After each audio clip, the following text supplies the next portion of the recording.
All right, let me start because we have already passed the time, right? Good afternoon. My name is Nurul Qoiriah. I am the JETSI, Gender Equality, Disability and Victim Rights Director for ASEAN-Australia Counter-Trafficking Program, or you can call it as just ASEAN-ACT. So just for a little bit introduction, ASEAN-ACT is a 10 years program, basically of the Australian government for ASEAN, with the aim to actually support ASEAN and ASEAN member states to be able to implement and report their obligation as it is mandated by the ASEAN Convention Against Trafficking in Person, which is legally, binding convention in ASEAN on trafficking in person. So I will not be talking more about ASEAN-ACT because I want to use the timing to actually discuss more on the report finding and recommendations on the study related to disability and trafficking in person nexuses in ASEAN. So let me start by saying that the study primary goal is to address the gaps in knowledge about the nexus of trafficking in person and disability, while also we wish to examine the scope of trafficking among persons with disabilities and uncovering the obstacles, barriers that very often faced by victims of trafficking with disabilities in accessing support and justices. So with this study, we do hope that it will contribute to support the anti-trafficking or CTIP stakeholders, including our program itself, to better target prevention effort and also support victims of trafficking with disabilities. So the research, as it is also written in the slide, is focused in 3 countries, Indonesia, Philippines, and Thailand. That's for the first phase that we have already produced. The books is outside. You can get it for free. I have put it in the corner on the right side. And at the moment, we are in the second phase of doing the similar study to cover Cambodia, Laos, and Vietnam. So once these additional 3 countries come up, we aim to come up with the ASEAN policy brief and recommendations, and we would like to work on this in partnership with the ICHR Thailand and also SOMTC Philippines as the lead shepherd of anti-trafficking related work. So in this study, we have engaged 3 different ASEAN sectoral bodies, namely the SOMTC, the Senior Ministerial Meeting on Trans-Organized Crime, and the Philippines, and then the ICHR, the ASEAN Human Rights Commissions, and also the SOMSWAT. SOMSWAT is the Senior Ministerial Meeting on Social Welfare, who's serving as the, or guiding us as the Research Advisory Board. But in addition of that, I would like to also inform you here that we have also expert kind of, consultant, which is a person with disability itself. She is the member of the CRPD committee and also the ASEAN Disability Forum, and the national level consultant in 3 countries, Indonesia, Philippines, and Thailand. They are all the member of ASEAN Disability Forum, so they are having certain disability themselves, and they are very active in advocating the rights of persons with disability. So that's as a background. And for the next slide, it's on the methodology. Of course, in addition of literature review, we conduct key informant interview and also focus group discussion. In this study, we engage 78 stakeholders, justice, non-justice agency, including 24 victim survivors of trafficking with disabilities, participating in the KII and also in the focus group discussion. So when we come up with the initial finding of the study and recommendation, we then actually share and discuss this during the expert consultation workshop that we conducted in 3 countries.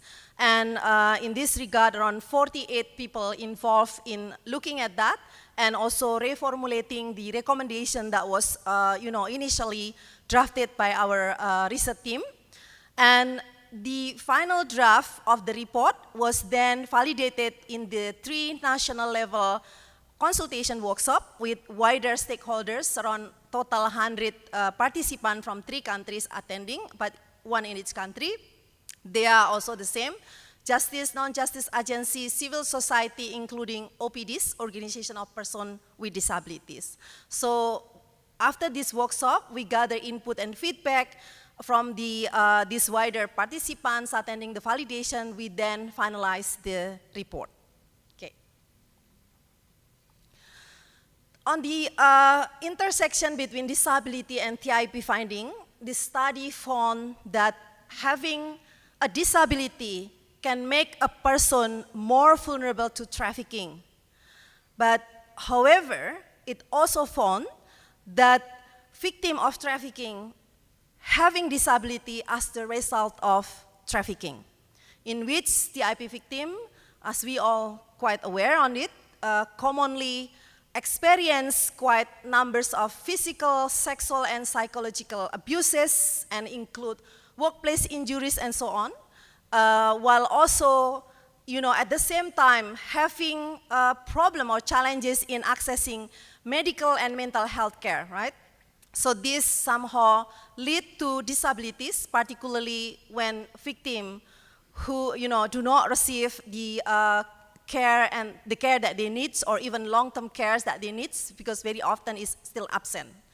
So the other thing is also that persons with disabilities experience all forms of trafficking.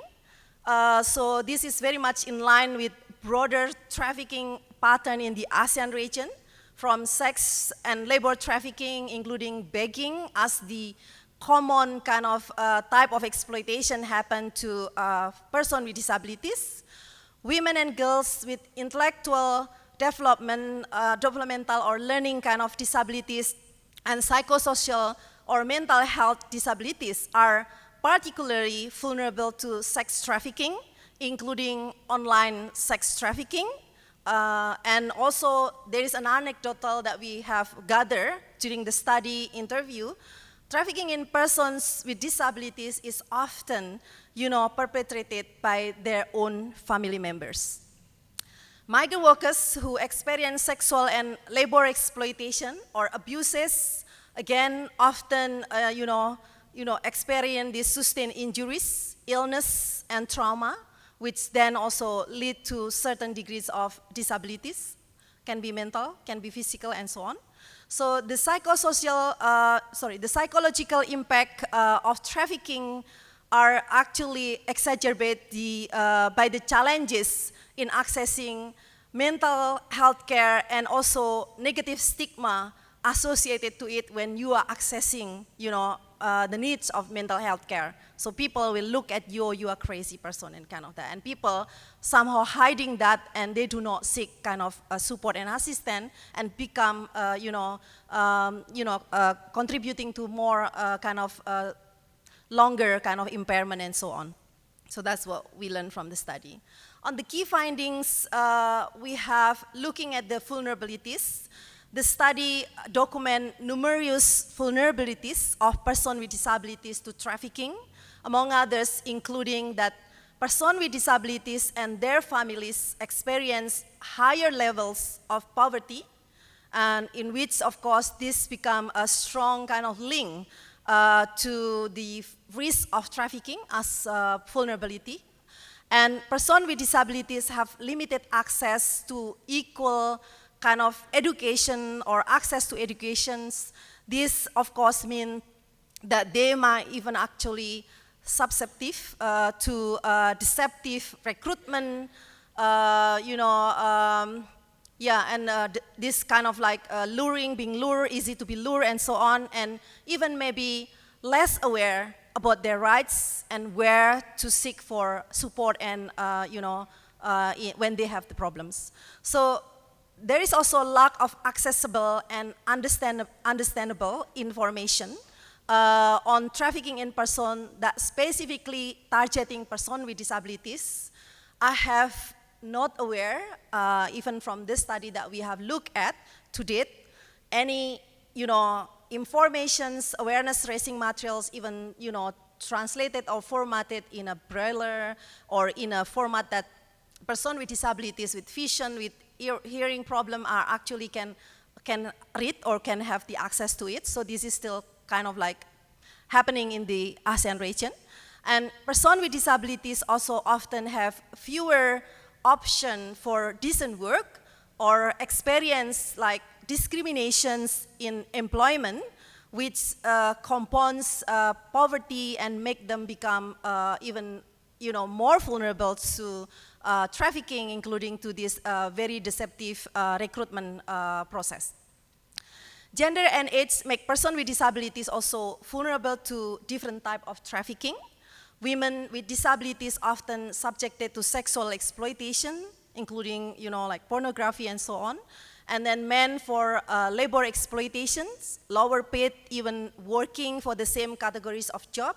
I witnessed myself, and I used to work for IOM Indonesia, where when we have rescued like 2,400 fishermen from Cambodia, Myanmar, and partially from Laos, which they have actually also recruited persons with disabilities, not only physical, but also mental disabilities. And based on our victim identification interview, they are not actually paid in the same amount as the other workers, and they quite kind of badly treated and so on. So children with disabilities can also be subjected to both sexual and also labor exploitation, including for begging and so on and kind of that.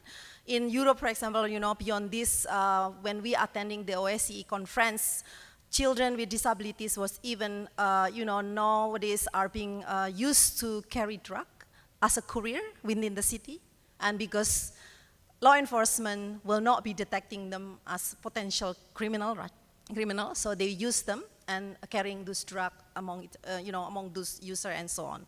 So again, these are the vulnerabilities that we have looked at, and persons with particular types of impairment can be more vulnerable to certain form of trafficking. For example, persons with intellectual and psychosocial kind of mental health disabilities appear to be among the most vulnerable groups. So this is what our research finding found out. And on the key finding related to laws and regulations, we learned that in the 3 studied countries, Indonesia, Philippines, and Thailand, they already having policy framework in place to protect persons with disabilities and victims of trafficking, because they have laws specifically on disabilities and laws on trafficking, anti-trafficking. And all these 3 countries have ratified international human rights instrument relevant to trafficking, ratified CRPD, and including Migrants Convention and so on, right? And then they also established national laws both on TIP and the protection of the rights of persons with disabilities and so on. And at the ASEAN level itself, ASEAN member states, including of course these 3 study countries, having quite kind of commitments about trafficking in persons and disabilities, this including the 2025 ASEAN Master Plan on promoting the rights of persons with disabilities that at the moment is under review, and they will be probably strengthening it very soon. And of course, this legally binding convention of the ACT.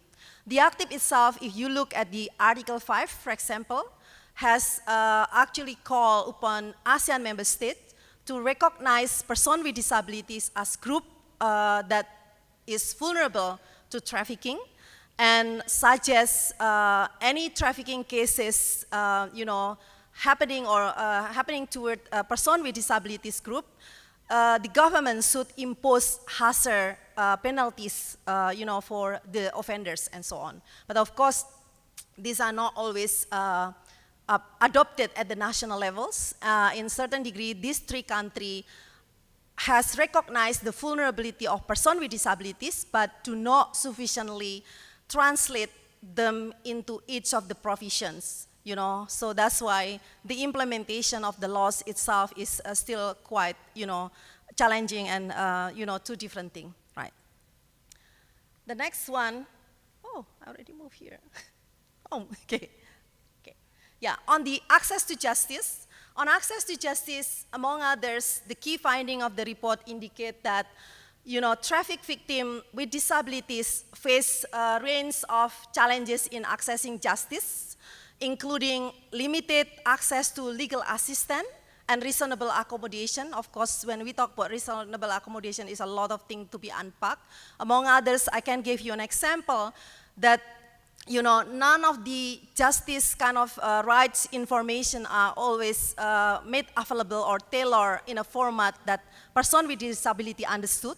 They might not even understand that they have the rights to compensation, for example, and so on, because these are never actually being told, or the informations about it are not in a way that accessible to person with disabilities. They have also communication challenges when participating in the justice process, yet to mention quite numbers of criminal justice practitioners also still looking at person with disabilities as, you know, an evidence that when they provide testimony, these are not kind of evidence that they will be referencing or using, especially those with mental and intellectual disability. So they do not believe that those are good evidence in the prosecution of, you know, trafficking cases and kind of that. So that's a lot of things. And moreover, those are also then coupled with law enforcers and justice agency that having very narrow and limited kind of awareness about disabilities. They are very often seeing disabilities as physical disabilities. They've forgotten about those mental, intellectual disabilities. I gave you an example. When we run the consultation workshop, for example, even during validation workshop in Thailand, the delegates was debating that autism is not disabilities and kind of that, and we have to even, again, referring them to the CRPD definition and so on. So you can see there are counter-trafficking stakeholders, both from government and non-government, and they're still questioning that, you know, the definition of disability. So they don't really fully aware about the definition of disability in accordance with the CRPD committee. Yeah. Sorry, CRPD convention. Okay, let's play to the video. One of the key issue in the study is identifying persons with disabilities. I think this is really important as a first step to inclusion of people with disabilities in our work on not only preventing but also making sure that victims with disabilities are able to access the justice and the support services that they need in order for them to recover. Yeah, this is Abnar, one of our national consultants who engaged in this study. So on the next one, the key finding related to during victim identification process, we found that existing process for identifying victim of trafficking are most likely to miss person with disabilities due to limited knowledge of the wider definition of disabilities, including intellectual and psychosocial impairment. And then, you know, this can be, an example of this is this, you know, like I have just earlier told you, the stakeholders in the workshop that we run for validation and consultation are still, you know, appear to be like debating even about whether they should be considered disability or not, because the narrow understanding of just focus on physical disabilities. So in terms of reporting cases, again, significant challenges, of course, remain underreporting of trafficking and exploitation in, you know, this is global issues, of course, including in the ASEAN region itself. Well, this study itself found that persons with disabilities face additional barriers to reporting. So you imagine the general victim of trafficking itself, you know, are very often not being identified. Their cases are not always reported and so on, right? And yet, another layers of issues is among victims of trafficking with disabilities. So they are even far to be underreported.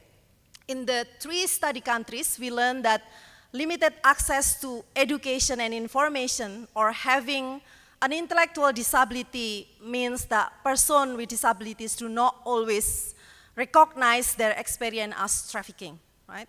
And then interviews from NGOs and a victim of trafficking themselves also said that underreporting was driven by feeling of shame and embarrassment, particularly in the cases of sexual exploitation. So the victim itself do not want to report, and they do not have the confidence to report and kind of that, as well as reluctance to reveal, like kind of the painful experience that they have already undergo. Victim-owned psychological struggle can also make them reluctant to report or delaying reporting. And then the lack of victim-centered approach when people do not report can be also additional source of trauma. And especially when criminal justice agencies are not sufficiently, applying victim-centered, gender-sensitive, and so on, this also, triggering like a lot more victims that they do not want to come or associated with criminal justice agency, while they also themselves do not see tangible benefit of why participating in the criminal justice, right? Especially when they do not made aware about their rights. As a victim, then they have rights to compensation, they have rights to, long-term kind of psychosocial counseling or medical, psychological kind of health, mental health access and services. So that's the thing. Okay. Next slide is on the shelter and recovery. This is quite, merged on this because on the stigma is also happening in the return and reintegration. So during shelter and recovery provision, our study has reported that victims might miss out on services because they are not identified, especially in countries where formal identification is required, otherwise you will not be able to access services, right? In Thailand, there are degrees where victims need to be formally identified by MTDs, the multidisciplinary team. Beyond this study country in Vietnam, if you are not formally identified, then you will not be able to get access to services and support and so on, right? So victim support operates with limited funding and human resources. This is happening for both government and non-government, services. This, of course, make it difficult to meet the specific needs of all victims, which are typically complex and require kind of individualized support or treatment, right? So these are very rarely met and kind of that.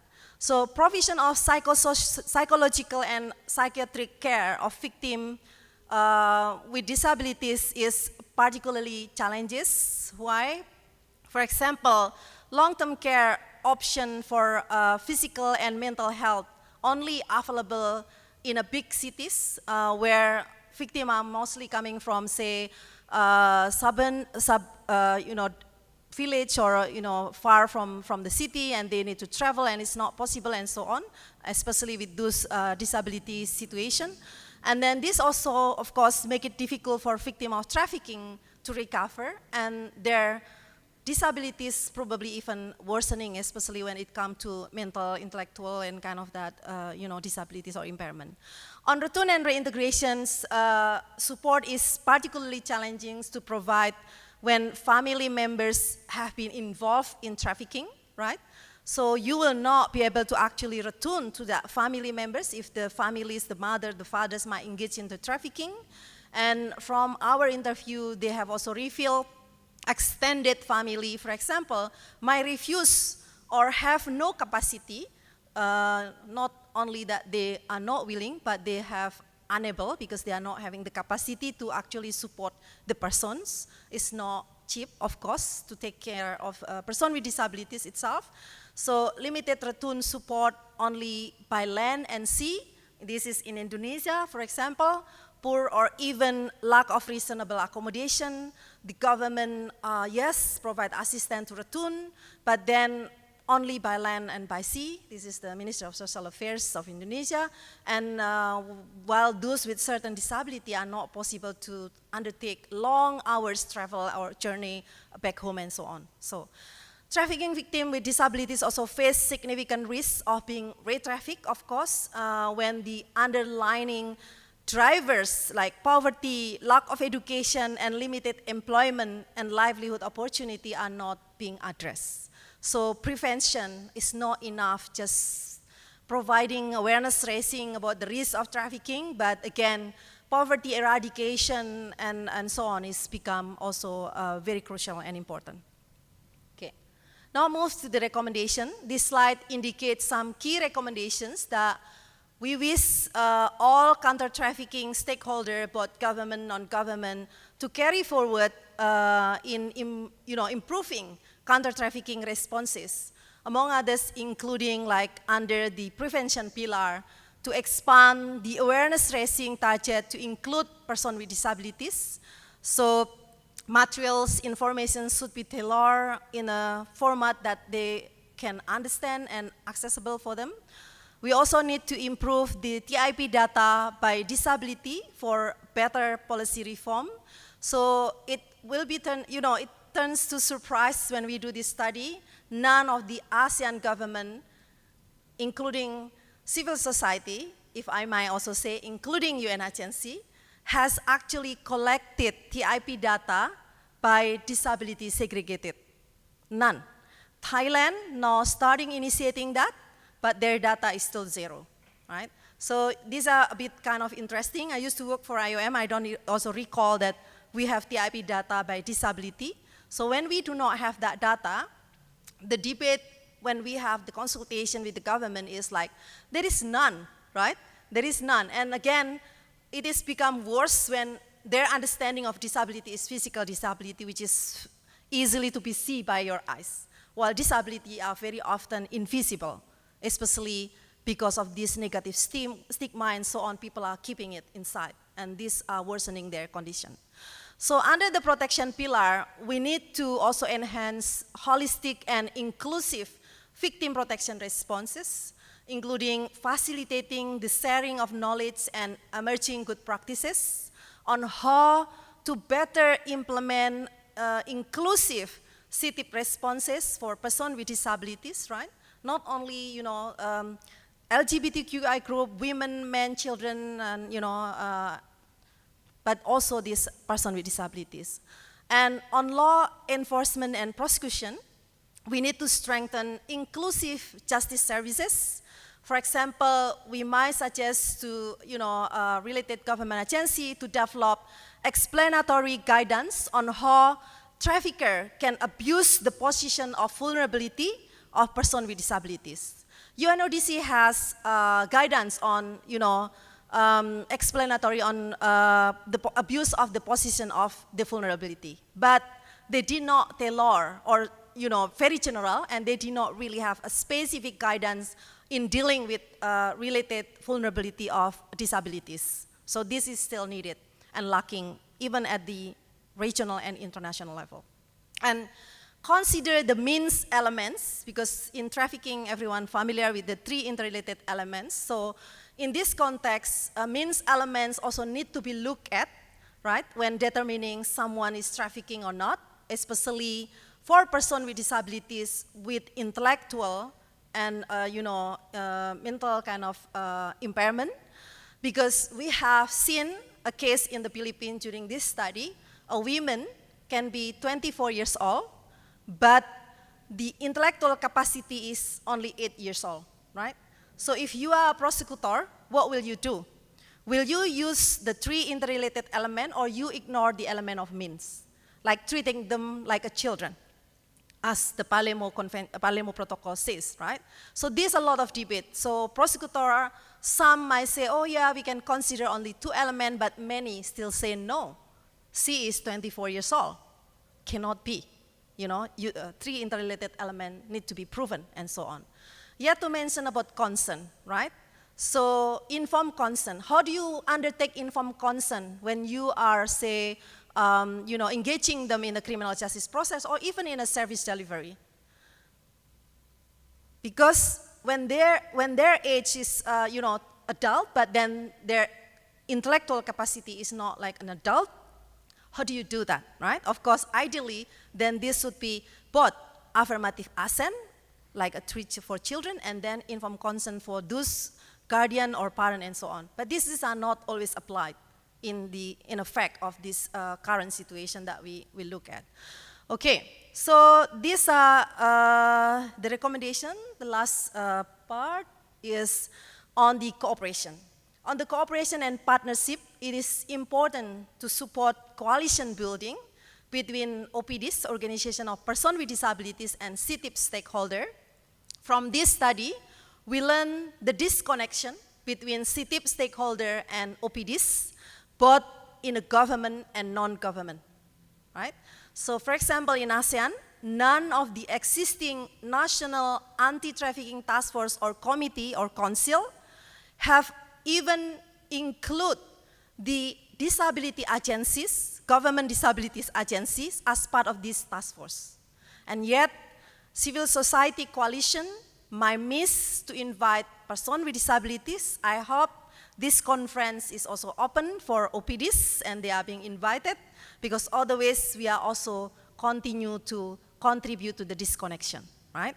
So the existing national plan of action on trafficking, for example, which all ASEAN countries have it, right? Even Singapore and Brunei, okay? They didn't reference the vulnerabilities of persons with disabilities sufficiently. They just like very general, if they are. Many also didn't include. Likewise, the NPA, National Plan of Action on Disability, like in the context of Indonesia, they have National Plan of Action on Disabilities, but they didn't actually also reference trafficking as one of the risks that could happen to persons with disabilities. So this is a very serious disconnection. So they didn't talk to each other, basically. And finally, on laws and policies, it is important to mainstream the rights of persons with disabilities in the national TIP laws and policies. Currently, many ASEAN countries, TIP laws, having lack of specific provision on how to prevent TIP risks and inclusion strategy for persons with disabilities. They just indicate, oh, trafficking is, say, person with disability is vulnerable to trafficking, that's all, But they didn't really translate in a clear way in each of the provisions related to prevention, support, and protection for them. So, of course, these are perpetuating existing inequalities and vulnerabilities itself, and therefore it is essential to integrate disability inclusive measures into TIP laws and policies to ensure that they are effective and equitable for individuals, for all individuals, including persons with disabilities. Again, for more and long list of recommendations, please refer to the books that I have displayed outside. You can have the copy. If you want to get the digital, we can also serve you the digital. However, from this study, we have actually now underway of providing grant to CSO, CITIP CSO, and OPDs to do joint hand, with the specific focus area of the grant is to strengthen coalition building and also to support with this, engage in this policy reform, like policy advocacy to certain government kind of, level, can be province, can be national, for that. So we are starting now in Indonesia, Philippines, and Thailand. And once we've done the study in Laos and Cambodia and Vietnam, we will also do the same. We will call for a proposal for civil society, including OPDs, to join hand. They can create a consortium. They can, just like two organizations and kind of that is up to them. But we support that initiative to strengthen this. That's it. Thank you, and happy to answer any question, clarification if you might have.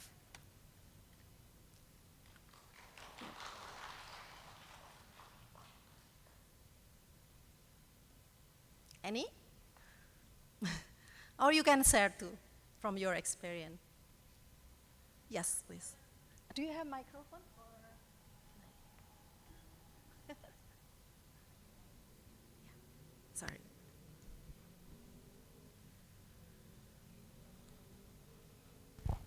So during y'all's research, or I guess data collection, did y'all come across any CSO or organizations doing kind of the prevention education well, and like how they did a good job addressing all sorts of disabilities and including that within prevention awareness as well as like materials to the disabled population? Yeah. It's very interesting, none. But many of the work with disability group are done by OPDs. Okay. But the issues is, when we talk to the OPDs during our interview, the OPDs, this is Organization of Persons with Disabilities, also CSO, they have no idea whether it is trafficking or not, right? Because none of them even understand the definition of trafficking, like how to determine trafficking and kind of that. So they will tell us the story, oh, this lady is coming from Hong Kong or from Malaysia and she experienced this and that and kind of that, right? Listening to the story, they are actually victim of trafficking.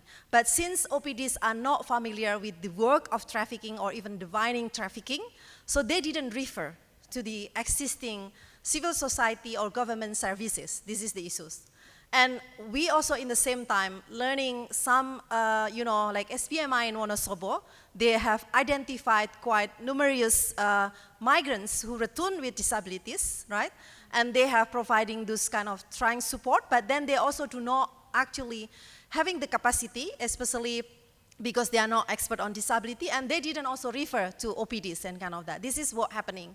So you imagine on the prevention context, these are still a lot happening. Yeah. That's why I said none of even information's awareness materials even translated in a braille or even in a audio kind of that person with disabilities with eyes problem or hearing impairment can actually still access. Yeah. And like maybe I might criticize this conference, for example. No, I wanna hear it. Very often even like this are not accessible to persons with disabilities, right? If you're going to publish it online, it would be good to have sign language interpreter, and then they can be seen by those persons with disabilities. ASEAN-ACT is learning on that. We're trying now. In every of our webinar, we are engaging, sign language, and sign language is also quite varied, so that's why we might have even 2 in 1 go and kind of that. So this is what we also need to start doing it in the context of trafficking initiative. So then, I mean, if anyone has questions, please take the mic. A follow-up to that is I've seen the request for proposals that ASEAN-ACT has for coalition building within disabilities. Are y'all's goal more on a national level or local level with that coalition building, or both? Yeah. We are both, for national and local. So like the one in Indonesia, for example, who get the grant, they are actually looking at a specific district, and we are fine with that.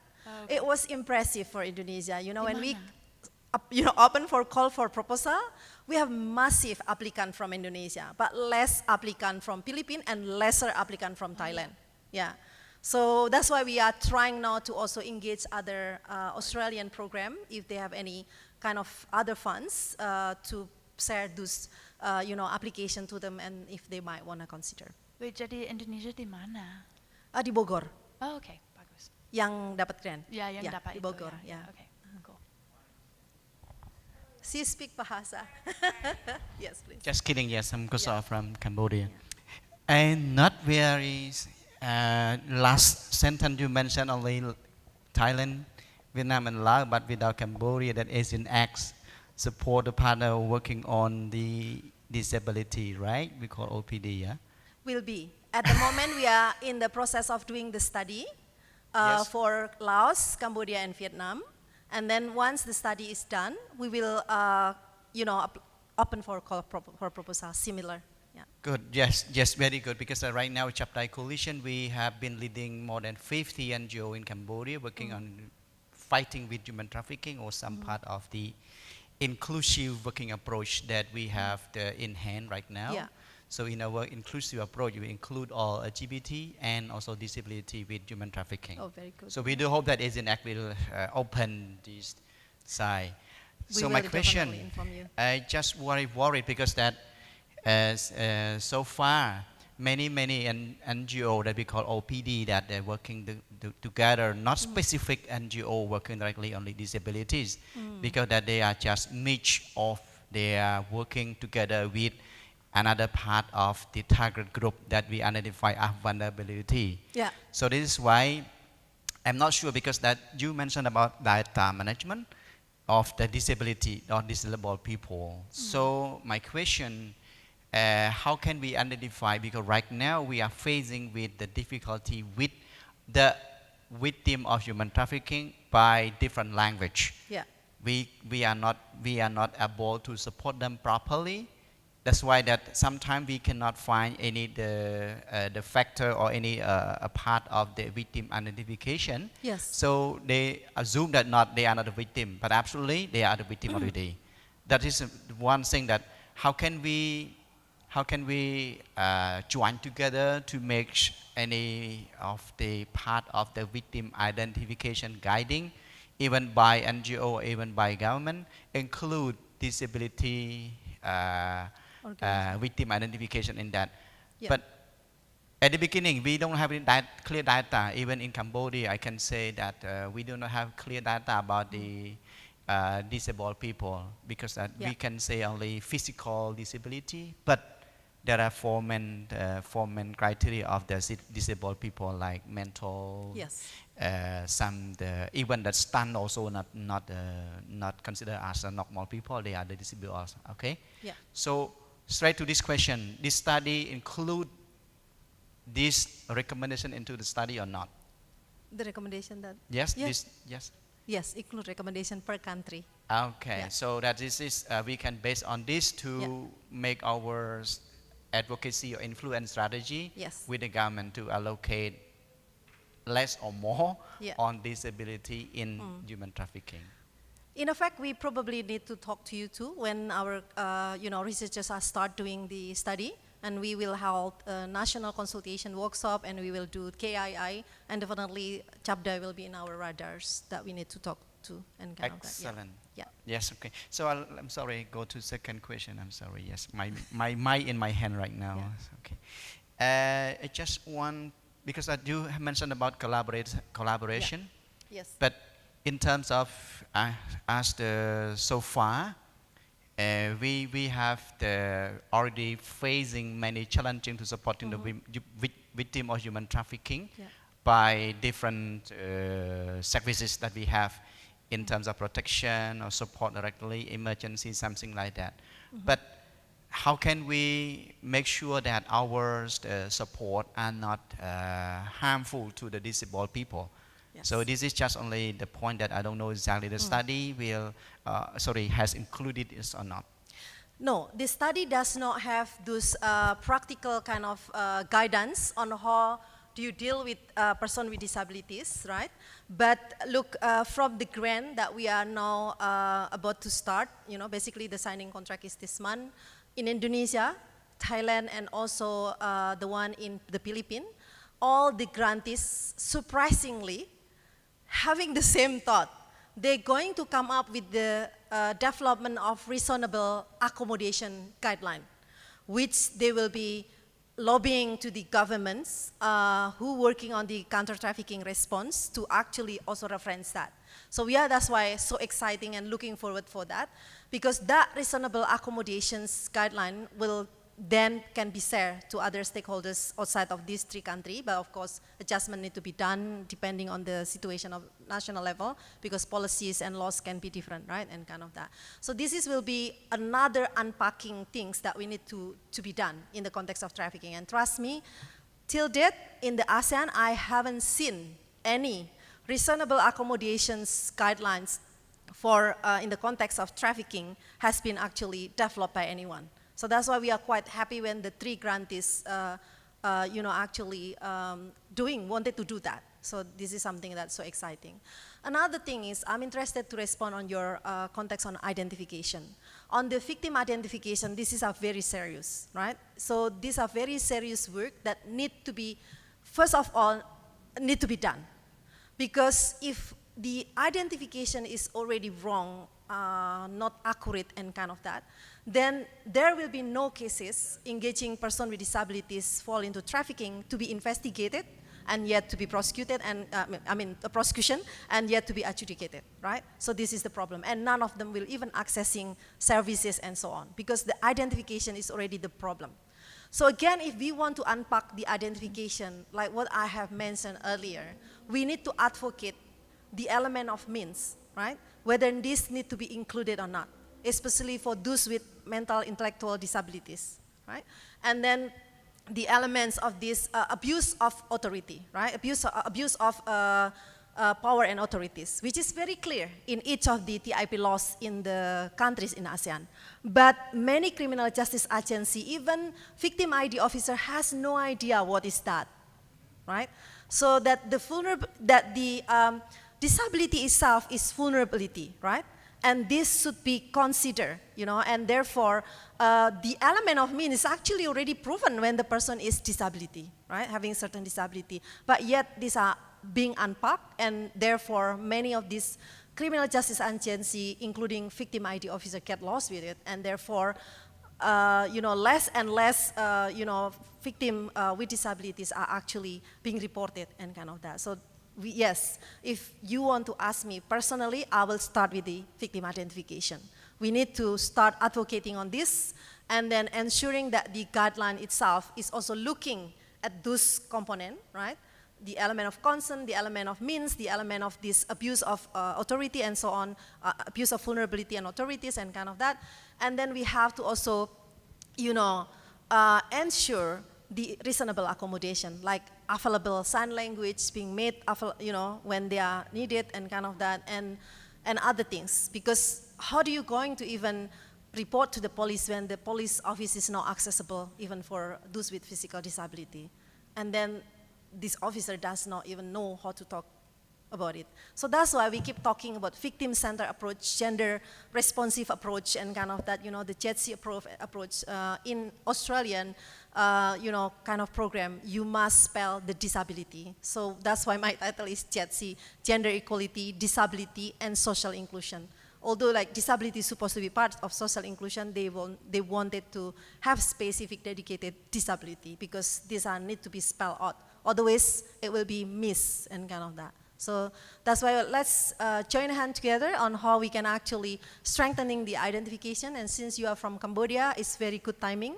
Cambodia is also at the moment asking ASEAN-ACT support for the revision of the victim ID guidelines, right? So that's would be a good kind of starting as well. I know the time is... Actually, we still have 10 more minutes. Okay, and we have 4 questions on the Yes. VUVA. So maybe I can read one question from, there's no name on it, yeah. So the question is, what should an organization consider when developing a framework for preventing human trafficking of persons with disabilities? Okay, this is a very difficult question, okay. Not from the study. Yes, I would, again, the framework, yeah? When you talk developing framework, when we talk about framework, this is also a big thing, right? Legal framework or guidelines or what, okay, let's assume this is like guidelines or SOP and kind of that, right?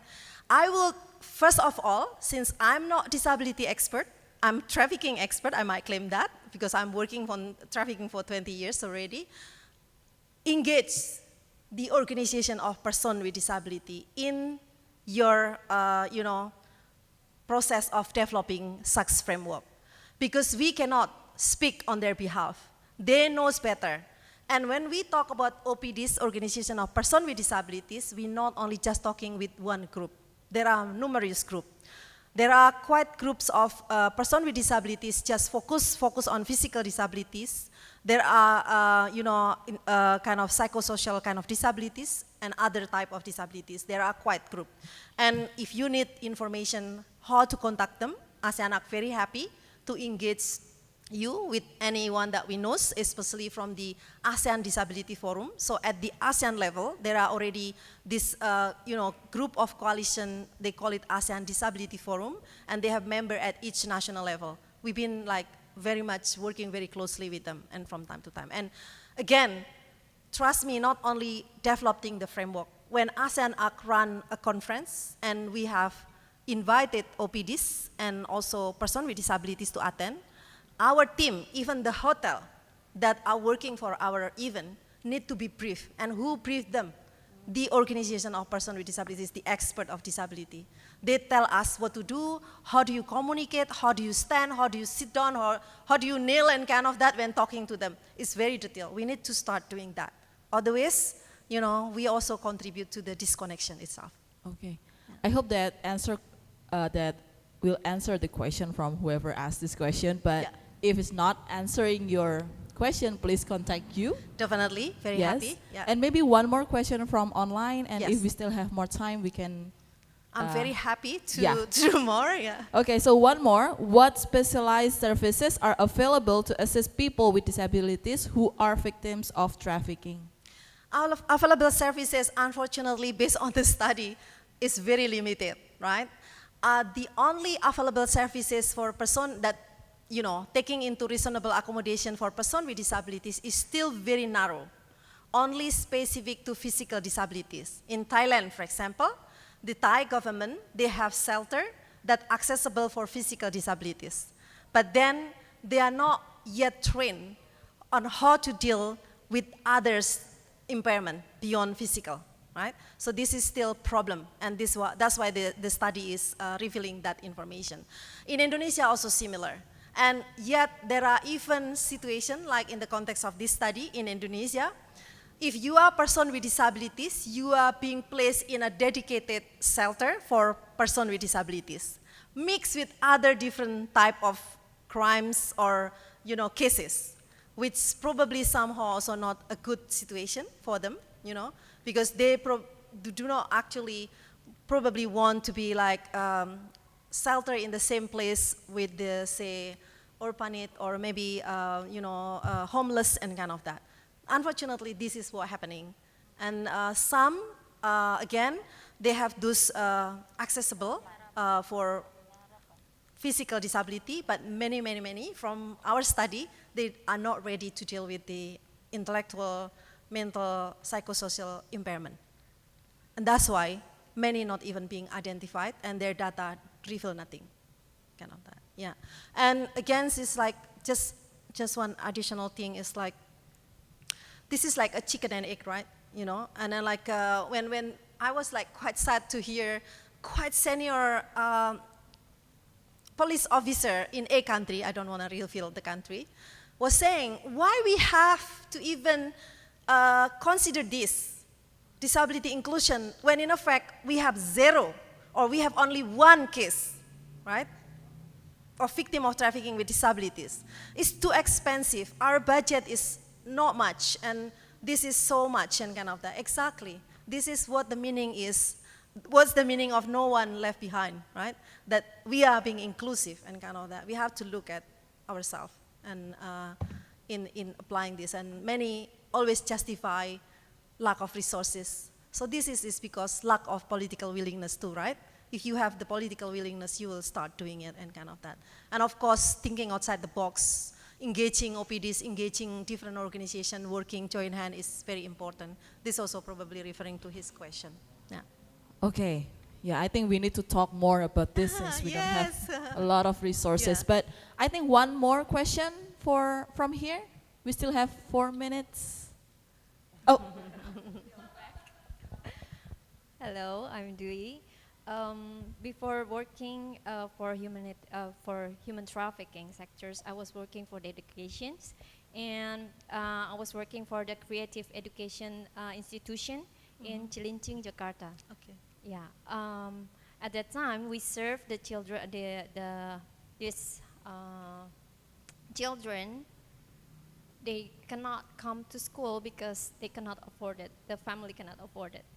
And so we serve the free education for them and ask them to come to our shelters. But at that time, the challenge is the families cannot send them because it's better for them, the children, to like opening the shells. Okay. So Right. 1 kilo is only like 1,000 rupiah. Yeah. 1,000. 3 of the families at the time has children with special needs, And it's very touchful that they ignore it. They just let the children sit with opening the shells Yeah.